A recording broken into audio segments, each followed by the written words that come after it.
Bom dia, um belo domingo a todos e a todas.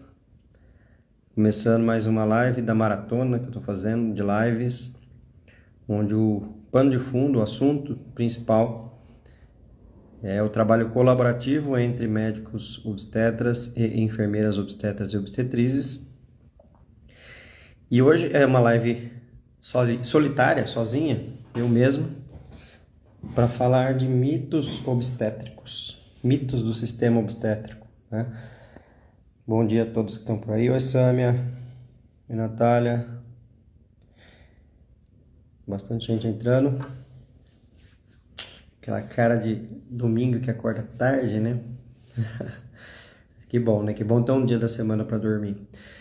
Então, gente, essa é mais uma live dessa série de maratona, dessa maratona de lives que eu estou fazendo, da série Trabalho Colaborativo entre Médicos e Enfermeiras. E hoje esse tema, ele também vai culminar com o assunto que eu vou trazer no dia 12 de abril, que vai ocorrer às 20 horas.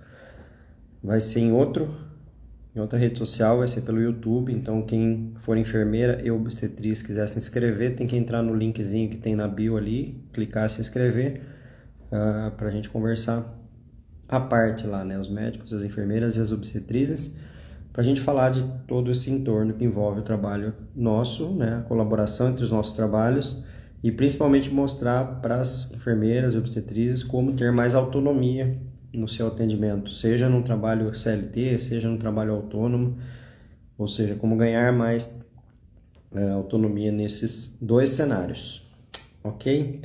Bom, para falar de mitos, né, eu até procurei aqui na internet, pelo Google mesmo, eu joguei lá mitos do parto, né? E aí eu achei uma lista de coisas aqui e que são sempre faladas em relação aos mitos, né? Por exemplo, teve uma que eu achei aqui que eu gostei bastante, que foi escrito por uma amiga minha, pela Kézia Villamil, que aí ela coloca lá os mitos. Por exemplo, todo parto normal é humanizado, será? Bebê com cordão umbilical enrolado no pescoço, todo parto precisaria de episiotomia, são todos mitos, né? Parto normal deixa a vagina larga, bebê grande não tem passagem, ou uma vez cesárea, sempre cesárea, ou não tive dilatação, por isso que foi cesárea, mas o intuito hoje não é falar desses mitos, é um dos mitos que acabam chegando até as mulheres gestantes ou mesmo até contaminando os profissionais e muitas vezes sendo usado por profissionais para tomar decisões ou mesmo para mostrar que aquela decisão é certa para uma mulher e assim vai, né? Eu estou aqui hoje para falar de outros tipos de mitos que são os mitos relacionados ao sistema obstétrico, tá? Então, eu separei aqui 7 mitos para falar com vocês dos mitos dentro do sistema obstétrico e vou falar um pouquinho cada um deles. O intuito é que essa live não seja muito longa, que seja rápida, espero concluí-la em 20 minutos. Então, quem tiver aí quiser continuar, vai ser rápido, para falar um pouquinho de cada um desses mitos, né? Para quem está curioso, curiosa, mas que mito que é esse do sistema obstétrico? Vamos começar então por um que é bem interessante, que depois esse primeiro ele já puxa o segundo. Você já deve ter visto que muitas vezes algum médico ou médico obstetra coloca lá assim: sou especialista em gestação de alto risco, né? Ou especializado em gestação de alto risco, ou qualquer palavra desse tipo que mostraria que aquele profissional ele é mais qualificado para atender alto risco. E isso é um mito. Nossa, Braulio, por que isso é um mito? Por que tem a ver? Ué, mas não tem mesmo médicos que são especializados em alto risco? O mito está no fato de que todo médico ou médica obstetra é especialista em gestação de alto risco. Como assim? Ué, a medicina estuda a patologia e como prevenir e corrigir os problemas relacionados às patologias, né? A medicina obstétrica também faz isso. Ela estuda, logicamente, a fisiologia da gestação e do parto, mas ela estuda especialmente as patologias obstétricas. Então, todo médico que se torna ginecologista e obstetra principalmente, é um especialista na gestação de alto risco, porque ele justamente estudou para saber identificar as patologias de alto risco e tratá-las. Obviamente que dentro da matéria gestação de alto risco tem coisas mais especializadas, por exemplo, dentro da medicina fetal, quando há bebês com malformações, com problemas ou até mesmo necessidade de correções cirúrgicas intraútero. Aí já é uma subespecialidade dentro da obstetrícia, que é a medicina fetal. Mas a obstetrícia, a medicina obstétrica como um todo, é justamente a especialidade da gestação de alto risco. Então é um pleonasmo quando um médico obstetra diz: sou especialista em gestação de alto risco. Inclusive, pelo Conselho Federal de Medicina, não existe uma especialidade de gestação de alto risco. A especialidade é a ginecologia e obstetrícia. Quem se forma nessa área vai lá e presta um TEGO, que é um título de especialista em ginecologista e obstetra, e ele, tirando esse título, ele pode registrar lá no Conselho Federal de Medicina, ele ganha um número que se chama RQE, que é um Registro de Qualificação de Especialidade, e aí além do seu CRM, ele tem o seu RQE, mostrando que ele é o especialista na gestação de alto risco, que é a própria obstetrícia. Então não existe obstetras que são especialistas em alto risco e outros que não são. Os que não são vivem dentro de um mito, ou foram colocados dentro de um mito pela Organização Obstétrica do Brasil. Mas, Braulio, então, se todo médico obstetra é o especialista em alto risco, quem que é o especialista em gestação de risco habitual? Aí vem justamente o segundo mito desses 7 mitos que eu estou trazendo para vocês, que é o papel das enfermeiras obstetras e obstetrizes. As profissionais de enfermagem obstétrica ou da obstetrícia, né, e até para quem estiver assistindo e não for da área, a enfermeira faz faculdade de enfermagem, depois se especializa em obstetrícia, e a obstetrícia faz faculdade de obstetrícia direto na graduação, mas ambas têm a mesma função depois, quando se formam. Essas profissionais são as que estudam a fisiologia da gestação e do parto, e que estão mais aptas, então, para atender as gestantes de risco habitual no pré-natal e no parto. Ah, Braulio, você está dizendo que não precisa ter médico, então, em gestação habitual, em gestação de risco habitual e no parto de risco habitual? Não estou dizendo que não tem que ter médico. Não tem que ter médico na cena. Tem que ter um médico de retaguarda, seja no pré-natal para ser encaminhado para esse médico caso haja um alto risco, ou seja no parto para esse médico ser acionado no momento que aparece algum risco, né? Ou até mesmo a gestação que já se tornou de alto risco, ela passa a ser acompanhada pelo médico obstetra nesse cenário, né? Se a gente tem aí mais ou menos, varia um pouco na literatura, de 10, 15 a 20% de gestantes de alto risco, depende do local, depende da condição socioeconômica. Vamos arredondar para 20, para extrapolar um pouco. 80% das gestantes deveriam ou poderiam ser acompanhadas pelas enfermeiras obstetras e obstetrizes em todo o pré-natal e durante o trabalho de parto e parto, e apenas 20% delas poderiam e deveriam ser acompanhadas por médicos obstetras no pré-natal e durante o parto.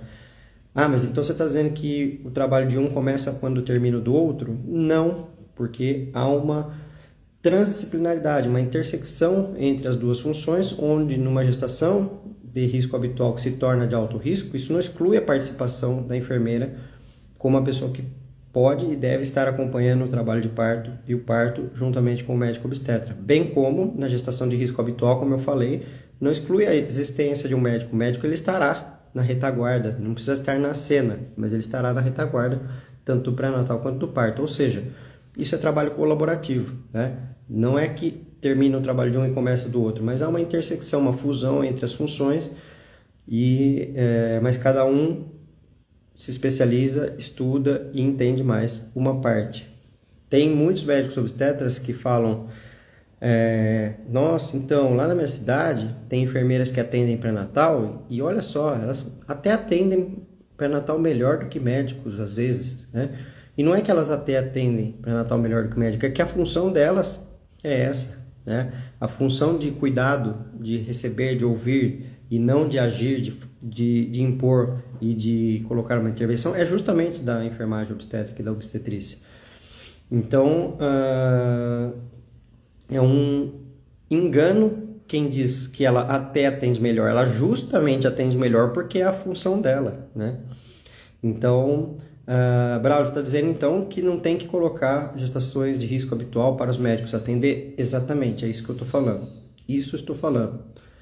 Então não faltam médicos no Brasil, obstetras. É isso que eu estou falando também. Não falta, eles só estão colocados nos locais errados, nos lugares errados. Muitas vezes se gasta o tempo desse profissional que deveria ser deslocado para o alto risco, colocando para atender gestantes de risco habitual. Eu vou dar um exemplo quando eu trabalhava num posto de saúde, que eu tinha uma média mais ou menos de 16 gestantes para atender por dia, e dessas 16 gestantes, uma ou duas realmente tinham alto risco, só que eu tinha que atender as 16 gestantes em 4 horas, sendo que eu poderia estar deslocado apenas para o alto risco e atendendo aquelas que são de alto risco, seriam duas, eu poderia ficar 1 hora apenas, e eu poderia ser remunerado por 1 hora, então o município, no caso eu era contratado do município, não precisaria ter esse gasto comigo, e sim colocaria o pré-natal de risco habitual para as enfermeiras e o alto risco ficaria para o médico. Então tem uma desorganização nesse cenário aí, e aí estão os 2 primeiros mitos que eu falei para quem chegou agora. O primeiro mito é que existem médicos obstetras que são especialistas em alto risco, e eu estou dizendo que todos são especialistas em alto risco. O segundo mito obstétrico é de que a enfermeira seria uma auxiliar do médico obstetra em algum momento, aliás, em todos os momentos, sendo que ela não é auxiliar do médico obstetra, e sim ela tem uma participação horizontal com o médico obstetra quando ela está no risco habitual, e a partir do momento que entra o alto risco, existe uma inversão de papéis ali, mas ela continua trabalhando. Então, já que se a gente fosse falar de auxiliar, nesse cenário, a gente falaria que na gestação de alto risco a enfermeira se torna auxiliar, mas na gestação de risco habitual, o médico que é o auxiliar da enfermeira, né? Ou seja, existe uma horizontalidade. Esses são os 2 primeiros mitos. Outros mitos do sistema obstétrico brasileiro. Tem mais 5 que eu vou falar com vocês aqui. Um deles, o número 3, é que todo parto precisa de pediatra. Ué, Braulio, não é isso mesmo? Vai nascer um bebê, tem que ter um pediatra ali. E aí eu vou dizer para vocês que o Brasil é o único país no mundo que existe uma exigência para que tenha um pediatra no momento do parto. Ué, como funciona então nos outros países? Nos outros países existe uma enfermeira neonatal que é capacitada para as gestações e os partos de risco habitual, onde o bebê não é mais prematuro, e é a enfermeira neonatal que recebe os bebês saudáveis. E também tem um pediatra neonatal ali na retaguarda para ser chamado se tiver algum problema, alguma intercorrência. E os pediatras neonatais, eles são deslocados para os casos realmente de alto risco neonatal. Por exemplo, bebês que já nitidamente estarão nascendo prematuros, ou bebês que têm malformações, precisarão de alguma intervenção assim que nascem, ou bebês que estavam tudo bem, mas o parto deu alguma complicação e essa complicação pode gerar alguma necessidade de atendimento a mais para os bebês, aí entra o pediatra neonatal. Mas no Brasil há uma regra, uma exigência de que todo parto tem que ter pediatra. Só que isso é um grande erro que se comete aqui no Brasil, porque se desloca um profissional que é mais capacitado para um serviço que é menos capacitado, ou seja, se gasta mais dinheiro para um serviço que não precisaria acontecer. Se vocês observarem, se tiver alguém aqui que trabalha em outros países, vai concordar comigo e falar, aqui na Inglaterra não é assim, aqui na Holanda não é assim, aqui no Canadá não é assim, aqui na Austrália, aqui no Japão e assim por diante. Não é assim. O pediatra realmente ele só é chamado em alto risco. Então, esse é o terceiro mito, de que todo parto precisaria de um pediatra. Quarto mito do sistema obstétrico brasileiro, que aí eu vou falar da parte de anestesia. Vocês já devem ter ouvido a frase, tudo bem, a gente até pode fazer analgesia de parto aqui, mas só a partir de X centímetros de dilatação, antes não pode. Nossa, Braulio, mas isso aí não é mito, isso aí eu vejo todo dia acontecer aqui. Sim, se você vê todo dia acontecer aí, mas é baseado num mito. Por quê? A analgesia de parto, ou seja, analgesia obstétrica, dos anestesistas que estudam essa área, que entendem dessa área, que sabem as medicações corretas, sabem a maneira de, desde conversar com a gestante até aplicar a anestesia. Há uma grande diferença, né, entre o anestesista obstétrico e o anestesista que cuida de outras áreas. porque o anestesista de outra área, ele tem muita a prática de fazer a pessoa ficar totalmente sem dor ou até mesmo sedada, dormindo, né? O anestesista obstétrico, ele tem que ter um perfil, inclusive, pessoal, para isso, para entender que nem sempre toda a dor vai ser retirada e que às vezes só por um período que vai funcionar essa analgesia e depois vai passar o efeito. Então, existem perfis e não especialidade, tá? Não existe especialidade de anestesia obstétrica, sim existe prática dentro da anestesia obstétrica. E aí o que ocorre é que a anestesia de parto, quando que ela é indicada? Ela é indicada quando esgotaram-se todos os métodos não farmacológicos de alívio de dor. Ponto. Ou seja, quando a gestante olha para nós e diz assim: olha, Braulio, muito obrigado. A bola tá ótima, o chuveiro tá ótimo, a massagem tá ótima, tá tudo ótimo, a música tá tudo lindo, maravilhoso, mas eu quero um algo a mais. Esse algo a mais é a medicação, que é a analgesia farmacológica. Ah, mas quantos centímetros que a pessoa tá? Não importa. Quantos centímetros ela está? Se ela chegou no limite dela de dor e esgotaram-se realmente todos os métodos não farmacológicos de alívio de dor, a analgesia está indicada. Mas então, Braulio, por que aqui na minha cidade, estou abrindo uma aspas agora de alguma enfermeira que possa falar isso, por que na minha cidade o anestesista fala que só faz anestesia depois de 6 centímetros de dilatação? Porque existe um grande problema dentro do sistema obstétrico em relação à remuneração e disponibilidade para este profissional. Ou seja, não estou dizendo que é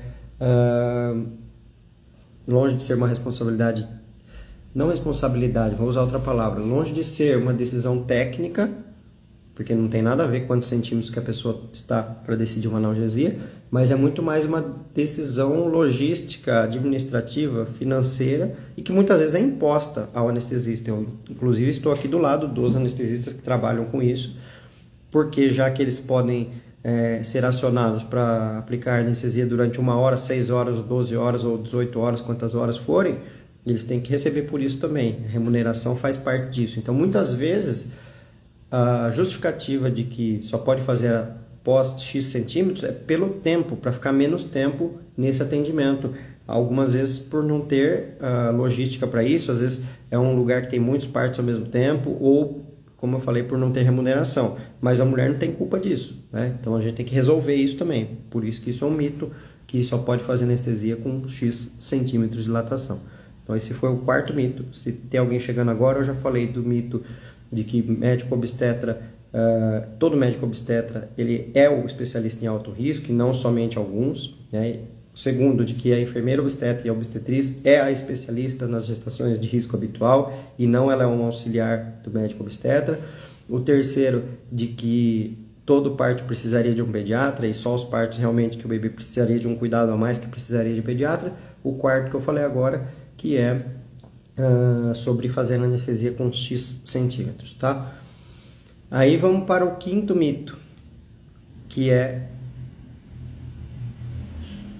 todo convênio cobre parto normal. Esse é o maior dos mitos que tem no Brasil. Quando nós, como usuários de convênio, vamos lá contratar o convênio, você pega aquela lista de coisas que cobre, né? Cobre isso, aquilo, tal. Tem convênios que cobrem até transporte UTI aérea e por aí vai. Tem inúmeras coberturas, né, que os convênios cobrem. Tem faixas maiores, menores, né? Existe um rol mínimo de cobertura que a ANS exige, né? E dentro desse rol mínimo está lá, parto normal, código TUS. TUS é a tabela única do setor suplementar. Você vai encontrar lá 31, 30, 90, 78, se eu não me engano. Deixa eu até ver se é isso mesmo, para não falar bobagem do qual que é o código de parto normal. Só colocar no Google TUS, parto normal, 31, 30, 9127, parto vaginal. Aí tá lá, tem esse código, mas não, esse código não explica como que é essa cobertura.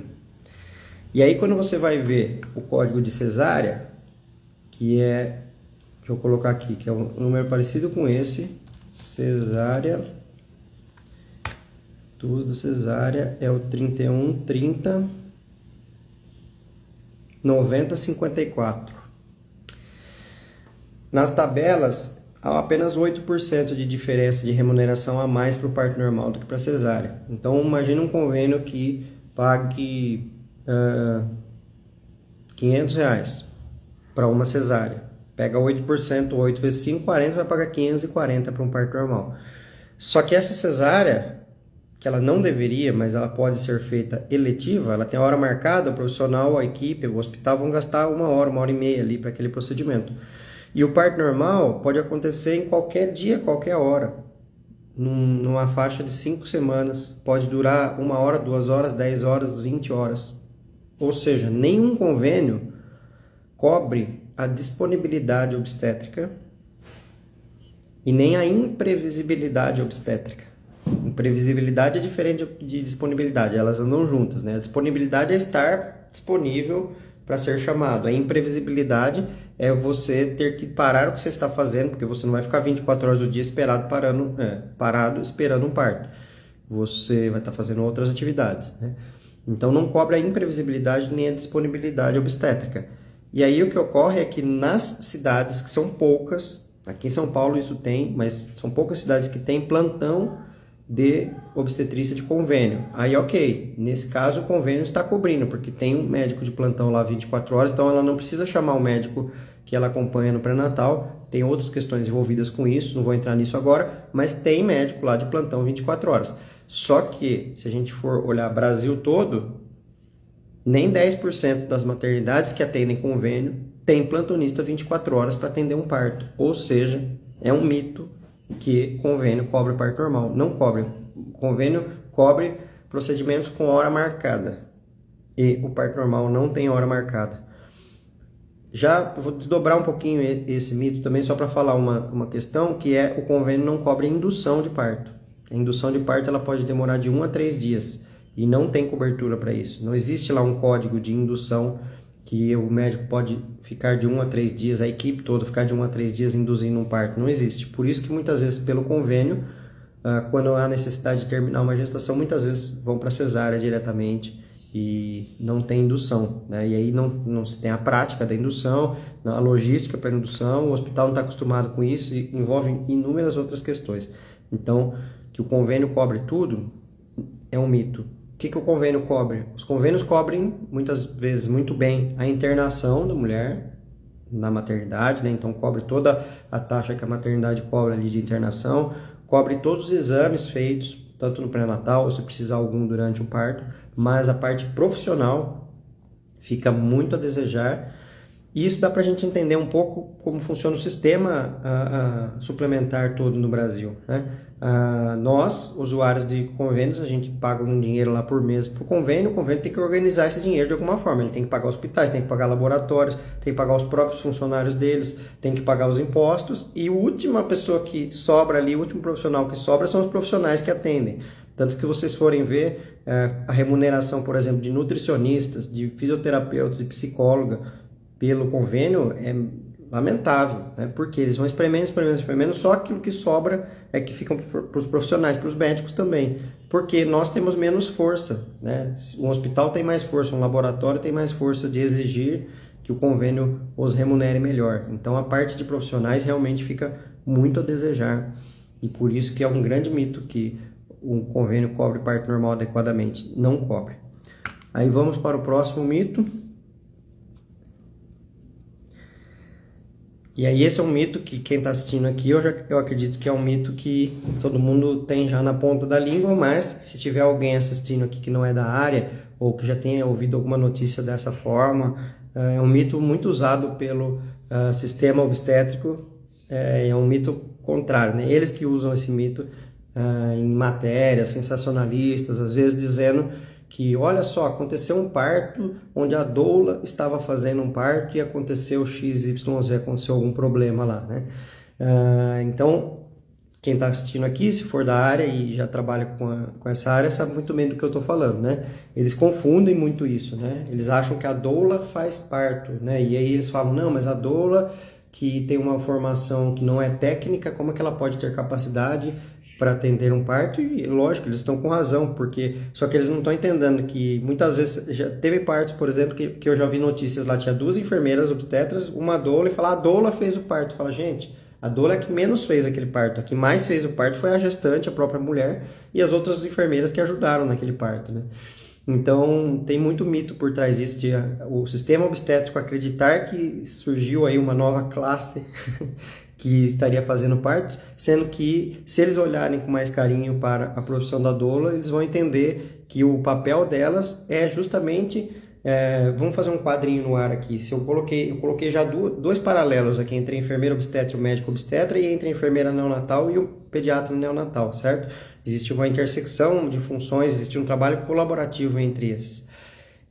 O anestesista está aqui, nessa linha de baixo, né? Os 3 médicos estão aqui, médico obstetra, anestesista, pediatra. Na linha de cima estão os 3 não médicos, a enfermeira obstetra, a enfermeira neonatal. A doula encaixa aqui. A doula ela encaixa nessa intersecção entre ela e o médico anestesista. Porque a doula é a que vai dar apoio físico e emocional, consequentemente, é a que vai trabalhar com os métodos não farmacológicos de alívio de dor. Eu sempre gosto de brincar que a doula é a anestesista natural do parto, né? Até mesmo para outras pessoas entenderem, não é bem isso, mas pelo menos as outras pessoas acabam entendendo qual que é a função da doula, né? E a doula, então, ela tem essa função de alívio de dor de outras formas, não de forma medicamentosa, né? De alívio de dor, de conforto, de apoio emocional e por aí vai. E aí, quando a gente coloca dessa forma, as pessoas acabam entendendo um pouco melhor. Ah, tá, agora eu entendi. Então, quer dizer que a enfermeira obstetra é o paralelo do médico obstetra, a doula é o paralelo do médico anestesista? Isso, exatamente. Ah, então, se tiver um parto domiciliar, que daí vai ser o 7º item, que eu já vou falar do mito do parto domiciliar. Se tiver um parto domiciliar e tiver lá 2 enfermeiras e uma doula, significa então que tem uma enfermeira obstetra, uma enfermeira neonatal e uma doula, que seria o paralelo do anestesista. Isso, exatamente isso. São os 3 profissionais que vão cuidar da parte obstétrica, da parte neonatal e do alívio de dor. E quando o parto ele é hospitalar ou de alto risco intra-hospitalar, vai ter o médico obstetra, o médico anestesista e o médico pediatra, né? Então, doula não faz parto, doula faz parte, que é uma frase que eu já ouvi muito das doulas, eu gosto muito dessa frase. E aí o 7º mito, que é o fato de o sistema obstétrico acreditar que somente o parto hospitalar é seguro. Bom, aí a gente vai ter que falar de números. Eu vejo muito as nossas associações, né, que eu tenho muita admiração em várias questões, mas tem algumas que deixam muito a desejar. Por exemplo, a Federação Brasileira de Ginecologia e Obstetrícia, por exemplo, a Associação Médica Brasileira ou Paulista de Medicina, ou até mesmo o Conselho Federal de Medicina, os Conselhos Regionais de Medicina, são vários conselhos e associações que nós fazemos parte, né? E que os mitos estão muito dentro disso, né? Recentemente eu ouvi uma live onde se falou, né? Eu não vou citar nomes, que não importa, mas um presidente de uma dessas associações falando que parto seguro é só parto hospitalar. Só que aí a gente não pode também apenas colocar opinião. Não posso dizer, olha, na minha opinião, Braulio, não importa a minha opinião sobre isso. Assim como a opinião dele também não importa. O que importa são as evidências científicas, né? Então, quando a gente pega trabalhos científicos para entender a relação entre parto domiciliar e parto hospitalar, e não só o domiciliar, qualquer parto fora do ambiente hospitalar, por exemplo, numa casa de parto, por exemplo, num centro de parto normal extra-hospitalar, e por aí vai. E esse tema que eu estou abrindo se chama descentralização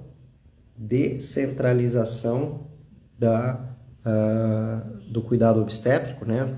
Imagina um alvo, aqueles de jogar dardo, a bolinha do meio é o centro cirúrgico, pode ter um centro obstétrico, pode ter um CPN intra-hospitalar, um CPN, centro de parto normal, extra-hospitalar, ou peri-hospitalar, um extra-hospitalar, uma casa de parto e parto domiciliar. Tem vários níveis de descentralização, tanto do local de parto quanto do cuidado ao parto, né? A descentralização também envolve os profissionais.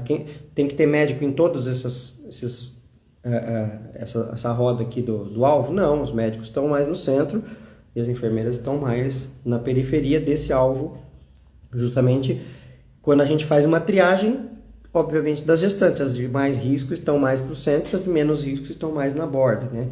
Isso tudo é um tema que eu gosto muito, que se chama a descentralização do cuidado obstétrico. E quando a gente encontra trabalhos científicos mundiais falando desse assunto, a gente vê que não só é mais confortável para a mulher, que pode e consegue escolher estar descentralizada em relação ao seu atendimento do seu parto no hospital, como é mais seguro também em vários cenários. Então, quando a gente fala de segurança, opa, peraí, vamos olhar números. Não adianta eu dar minha opinião, eu acho que é melhor aqui ou ali, ou o presidente daqui ou dali dizer, é melhor aqui. Não, vamos olhar números, né?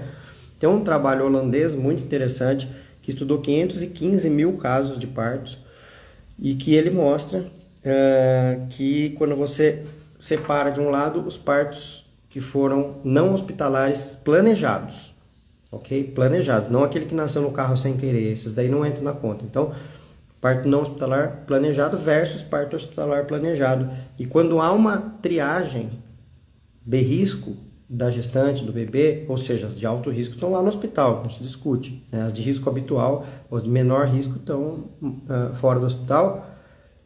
As consequências de mortalidade materna e neonatal são as mesmas. São as mesmas. Ou seja, a gente não tem mais mortes evitáveis num cenário ou no outro, são as mesmas. A gente tem a mortalidade é o principal indicador para a gente, tanto materno quanto neonatal. Os demais vêm depois, né? Morbidades vêm depois de mortalidade, mas a gente tem o mesmo cenário.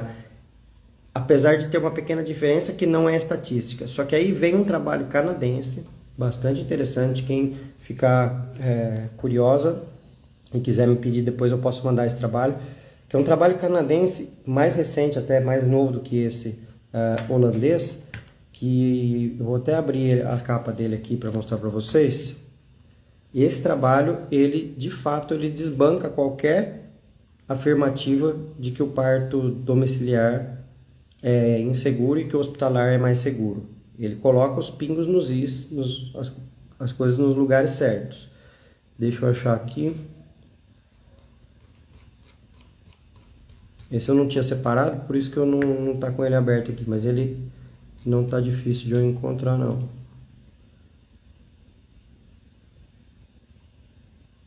Acho que tá aqui e deve estar aqui. Ah, não tá mais disponível aqui. Deixa eu ver se eu encontro em outro lugar, mas esse eu vou até gastar um tempinho a mais para procurar aqui, que eu acho bem importante não só dizer que existe um trabalho, mas mostrá-lo, citar a fonte e tudo mais. Não tá aqui. Pera aí que eu vou mexer aqui no celular, talvez minha imagem fique travada, que eu vou conseguir achar pelo celular melhor. Só um segundo. Voltando aqui, eu consegui mandar pelo meu computador aqui. Esse trabalho é um trabalho fantástico.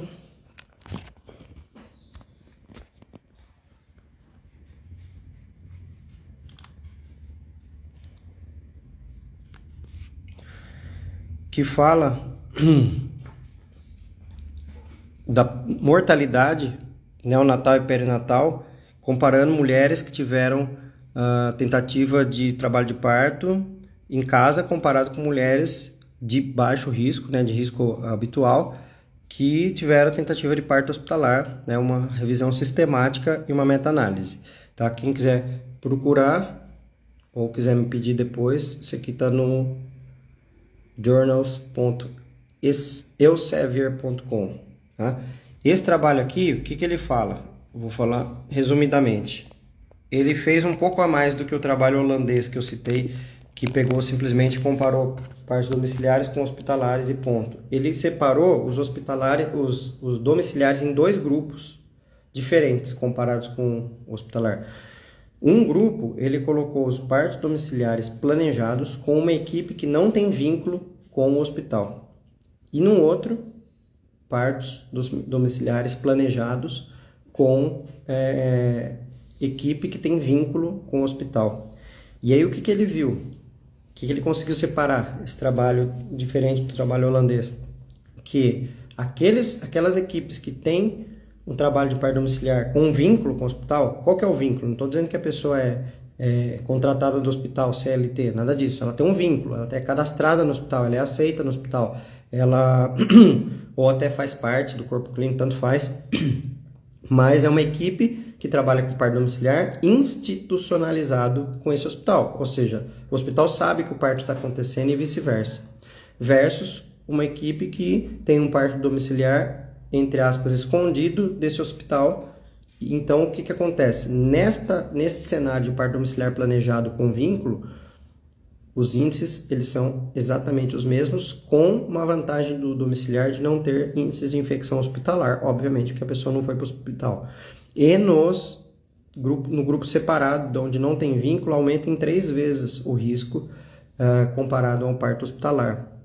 E aí isso dá margem para quem defende parto hospitalar dizer, olha, nós não concordamos com parto domiciliar. E ok, eles estão baseados em números, mas pensando em casos onde justamente o próprio hospital é que nega a possibilidade de um parto domiciliar. São 2 coisas que acontecem principalmente para isso acontecer. A primeira é que a equipe que não tem vínculo com o hospital demora mais para a transferência, justamente por pena ou por receio de ir até esse hospital com uma gestante que está tentando proteger, e algumas vezes passa do tempo, passa da hora de que deveria ter ido, então segura mais tempo em casa. Já a equipe que tem vínculo não tem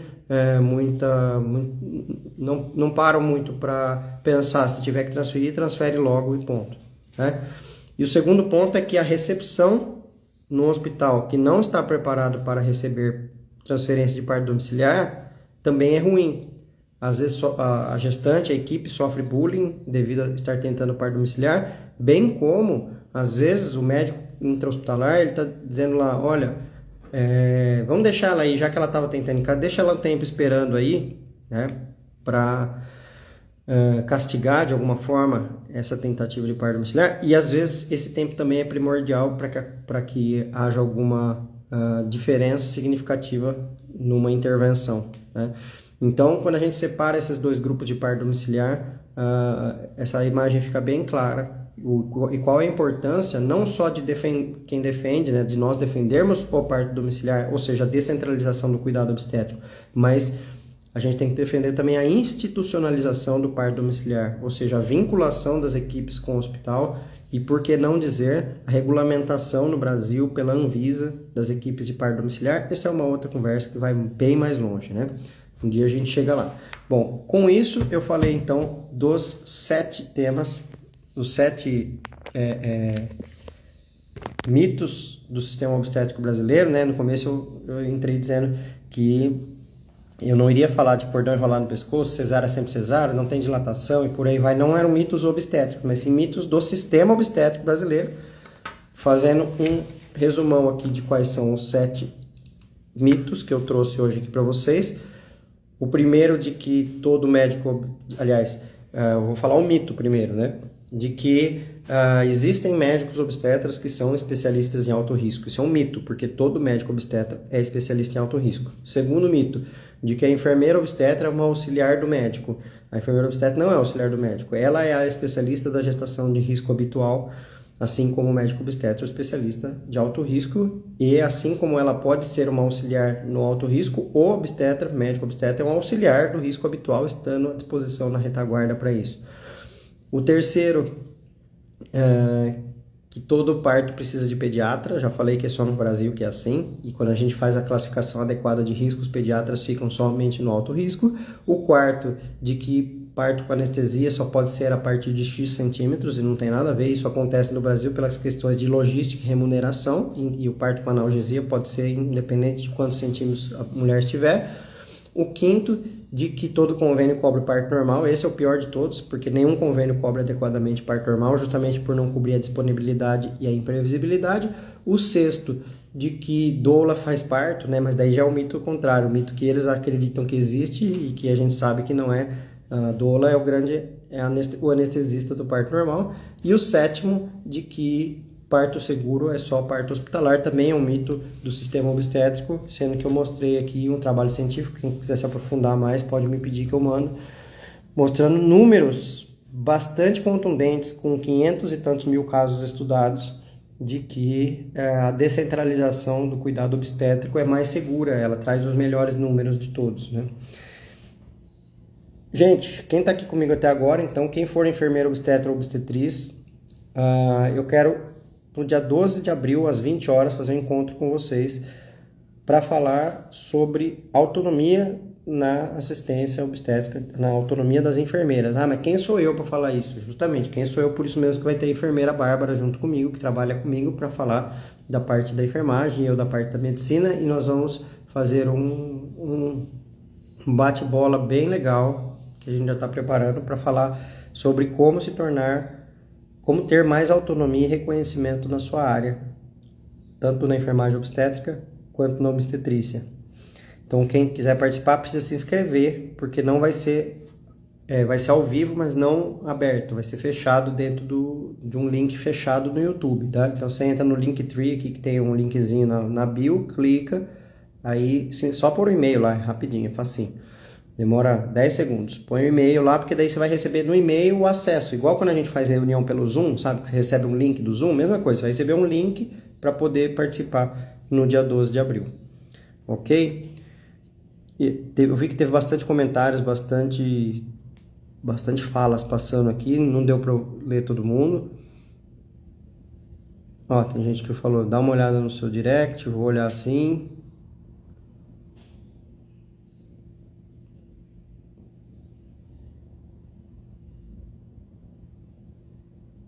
Legal, gente. Obrigado. Bom domingo a todos e a todas. Então, nos vemos no dia 12 de abril, às 20 horas, lá no YouTube. Se inscrevam, a gente se encontra lá. Beijo, até!